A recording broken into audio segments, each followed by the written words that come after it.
ಸ್ನೇಹಿತರೆ, ಇವತ್ತಿನ ವಿಡಿಯೋದಲ್ಲಿ ಈ 2026ರ ಏಪ್ರಿಲ್ ತಿಂಗಳಿನಲ್ಲಿ ಮಿಥುನ ರಾಶಿಯವರ ಭವಿಷ್ಯ ಯಾವ ರೀತಿ ಇದೆ ಅಂತ ತಿಳಿಸ್ಕೊಡ್ತೀನಿ. ಹಾಗಾಗಿ ಈ ವಿಡಿಯೋನ ಎಲ್ಲೂ ಸ್ಕಿಪ್ ಮಾಡದೆ ಕೊನೆಯವರೆಗೂ ನೋಡಿ. ಹಾಗೆ ನೀವೇನಾದರೂ ಇನ್ನೂ ನಮ್ಮ ಚಾನಲ್ಗೆ ಹೊಸಬರಾಗಿದ್ದರೆ ದಯವಿಟ್ಟು ಈ ಕೂಡಲೇ ಸಬ್ಸ್ಕ್ರೈಬ್ ಮಾಡ್ಕೊಳ್ಳಿ. ಸ್ನೇಹಿತರೆ, ಈ ಏಪ್ರಿಲ್ ತಿಂಗಳಿನಲ್ಲಿ ಮಿಥುನ ರಾಶಿಯವರಿಗೆ ಕೆಲವೊಂದು ಪ್ರಮುಖ ಗ್ರಹ ಸಂಚಾರ ಯಾವ ರೀತಿ ಇದೆ ಅಂತ ಮೊದಲು ನಾವು ತಿಳ್ಕೊಳ್ಳೋಣ. ಸ್ನೇಹಿತರೆ, ಮೊದಲನೇದಾಗಿ 7 ಮತ್ತು 10ನೇ ಮನೆಯ ಅಧಿಪತಿಯಾದಂತಹ ಗುರು ನಿಮ್ಮ ಲಗ್ನದ ಮನೆಯಲ್ಲಿ ಅಂದರೆ ಮಿಥುನ ರಾಶಿಯಲ್ಲಿ ಸಂಚಾರವನ್ನ ಮಾಡ್ತಾ ಇದ್ದೇನೆ. ಇದು ಬುದ್ಧಿವಂತಿಕೆ, ಗೌರವ, ವ್ಯವಹಾರ ವಿಸ್ತರಣೆ, ಸಾಮಾಜಿಕ ಸ್ಥಾನಮಾನ ಈ ಒಂದು ಕ್ಷೇತ್ರಗಳ ಮೇಲೆ ತನ್ನ ಪ್ರಭಾವವನ್ನು ಬೀರುತ್ತೆ.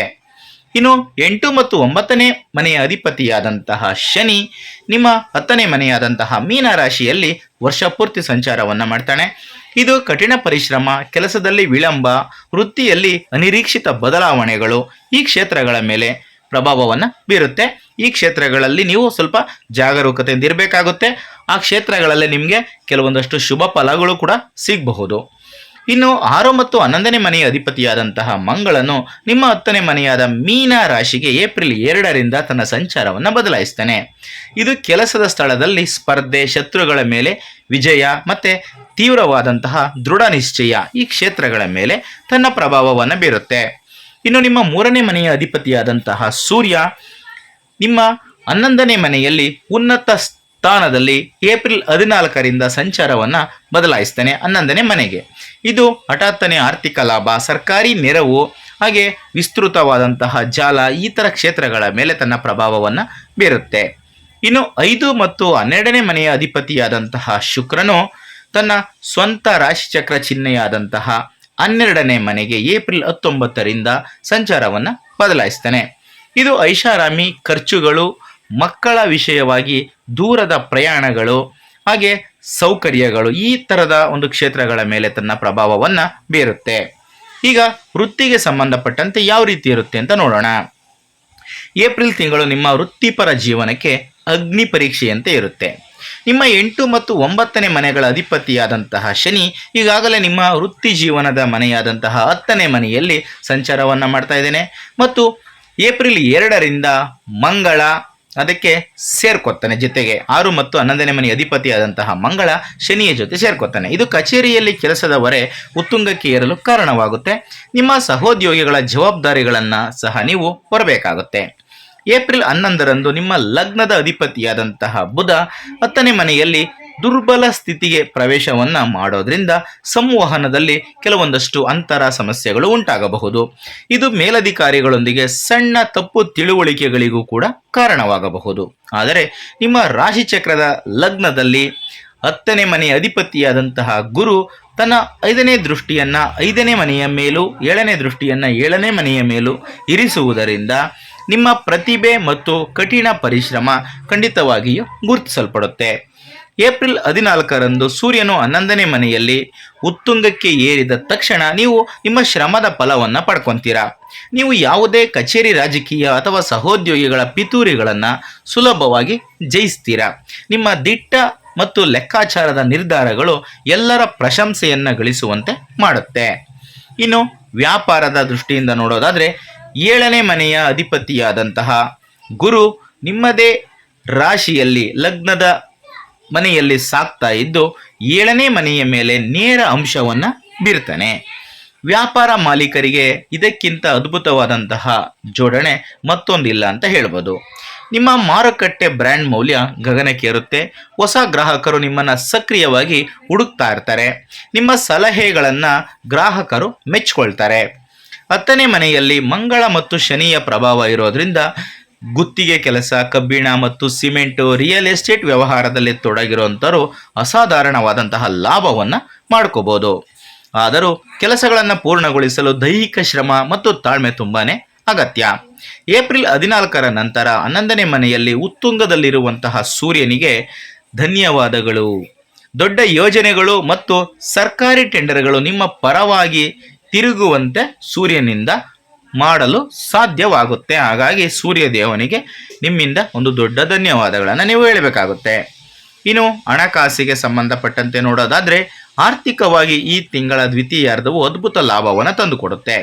11ನೇ ಮನೆಯ ಅಧಿಪತಿಯಾದಂತಹ ಮಂಗಳ 10ನೇ ಮನೆಯಲ್ಲಿ ನಿಮ್ಮ ಕರ್ಮವನ್ನು ಸ್ಥಿರಗೊಳಿಸಿದರೆ 3ನೇ ಮನೆಯ ಅಧಿಪತಿಯಾದಂತಹ ಸೂರ್ಯನು ಏಪ್ರಿಲ್ 14ರಂದು ನೇರವಾಗಿ ಲಾಭದ ಮನೆಗೆ ಅಂದರೆ 11ನೇ ಮನೆಗೆ ಪ್ರವೇಶಿಸಿ ಉತ್ತುಂಗವನ್ನು ಪಡ್ಕೊತಾನೆ. ಈ ಅವಧಿಯಲ್ಲಿ ನಿಮ್ಮ ಹಿಂದಿನ ಹೂಡಿಕೆಗಳು ಅದ್ಭುತವಾದಂತಹ ಲಾಭವನ್ನು ತಂದುಕೊಡ್ತವೆ.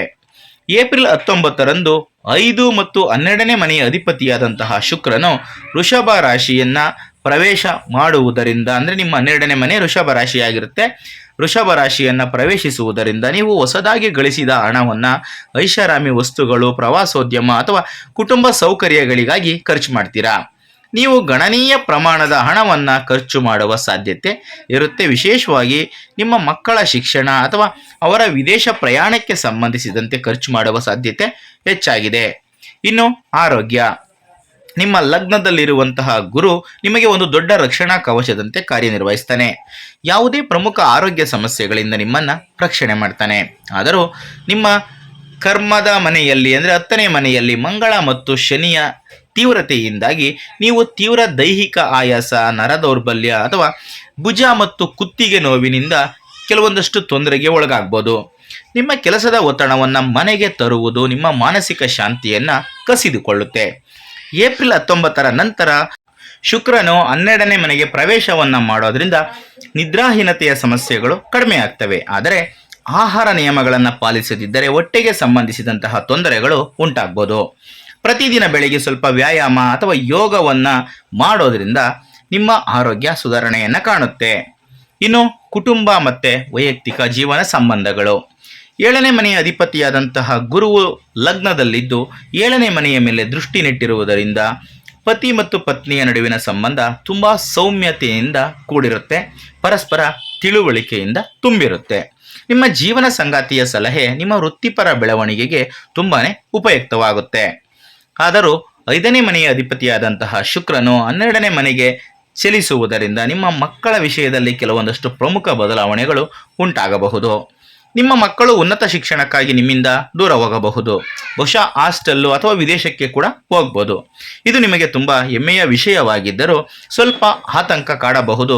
ಭಾವನಾತ್ಮಕವಾಗಿ ಭಾರವನ್ನು ಮನಸ್ಸಿಗೆ ಉಂಟು ಮಾಡಬಹುದು. ಏಪ್ರಿಲ್ 14ರ ನಂತರ 3ನೇ ಮನೆಯ ಅಧಿಪತಿಯಾದಂತಹ ಸೂರ್ಯನು ಉತ್ತುಂಗದಲ್ಲಿದ್ದಾಗ ನಿಮ್ಮ ಸಹೋದರರು ಮತ್ತು ಆಪ್ತ ಸ್ನೇಹಿತರಿಂದ ನಿಮಗೆ ಸಂಪೂರ್ಣವಾದಂತಹ ಬೆಂಬಲ ಹಾಗೆ ಸಹಕಾರ ಸಿಗುತ್ತೆ. ಇನ್ನು ಶಿಕ್ಷಣ ಮತ್ತು ವಿದ್ಯಾರ್ಥಿಗಳಿಗೆ ಸಂಬಂಧಪಟ್ಟಂತೆ ಈ ತಿಂಗಳು ವಿದ್ಯಾರ್ಥಿಗಳಿಗೆ ಅದ್ಭುತವಾಗಿರುತ್ತೆ. ಶಿಕ್ಷಣದ ಪ್ರಮುಖ ಗುರುವಾದಂತಹ ಗುರುವು ನಿಮ್ಮ ಲಗ್ನದಲ್ಲಿ ಸ್ಥಾನ ಪಡೆದಿರುವುದರಿಂದ ನೀವು ನಿಮ್ಮ ಅಧ್ಯಯನದಲ್ಲಿ ಸ್ವಾಭಾವಿಕ ಮತ್ತು ಆಳವಾದ ಆಸಕ್ತಿಯನ್ನು ಬೆಳೆಸ್ಕೋತೀರಾ. ಶಿಕ್ಷಣದ ಅಧಿಪತಿಯಾದಂತಹ ಬುಧ ಏಪ್ರಿಲ್ 11ರಂದು 10ನೇ ಮನೆಯಲ್ಲಿ ದುರ್ಬಲ ಸ್ಥಿತಿಯಲ್ಲಿದ್ದರೂ ಅದು ನಿಮ್ಮ ಕಾರ್ಯನಿರ್ವಹಣೆಯ ವೇಗವನ್ನು ಹೆಚ್ಚಿಸುತ್ತೆ ಮತ್ತು ನಿಮ್ಮ ಬುದ್ಧಿಶಕ್ತಿಯನ್ನು ಕುಗ್ಗಿಸೋದಕ್ಕೆ ಅವಕಾಶ ಮಾಡಿಕೊಡೋದಿಲ್ಲ. ಸ್ಪರ್ಧಾತ್ಮಕ ಪರೀಕ್ಷೆಗಳನ್ನು ತೆಗೆದುಕೊಳ್ಳುವಂಥವ್ರು ಏಪ್ರಿಲ್ 14ರ ನಂತರ ಅತ್ಯುತ್ತಮ ಶ್ರೇಣಿಯನ್ನು ಸಾಧಿಸ್ತಾರೆ. ವಿದೇಶಿ ಶಿಕ್ಷಣವನ್ನು ಬಯಸುವವರಿಗೆ ಏಪ್ರಿಲ್ 19ರ ನಂತರ ಶುಕ್ರನ ಪ್ರಭಾವದಿಂದಾಗಿ ವೀಸಾಗೆ ಸಂಬಂಧಪಟ್ಟಂತಹ ಕೆಲಸಗಳು ಯಶಸ್ವಿಯಾಗಿ ಪೂರ್ಣಗೊಳ್ತವೆ. ಸ್ನೇಹಿತರೆ, ಈಗ ಕೆಲವೊಂದಷ್ಟು ವೈದಿಕ ಪರಿಹಾರಗಳನ್ನು ತಿಳಿಸ್ಕೊಡ್ತೀನಿ. 10ನೇ ಮನೆಯಲ್ಲಿ ಮಂಗಳ ಮತ್ತು ಶನಿಯಿಂದ ಉಂಟಾಗುವ ವೃತ್ತಿಪರ ಒತ್ತಡವನ್ನು ಕಡಿಮೆ ಮಾಡಲು ಮತ್ತು ಗುರು ಸೂರ್ಯನ ಸಂಪೂರ್ಣ ಅಡೆತಡೆ ಇಲ್ಲದಂತಹ ಆಶೀರ್ವಾದವನ್ನು ಪಡೆದುಕೊಳ್ಳಲು ಈ ಪರಿಹಾರ ಕ್ರಮಗಳನ್ನು ನೀವು ಅನುಸರಿಸ್ಬೋದು.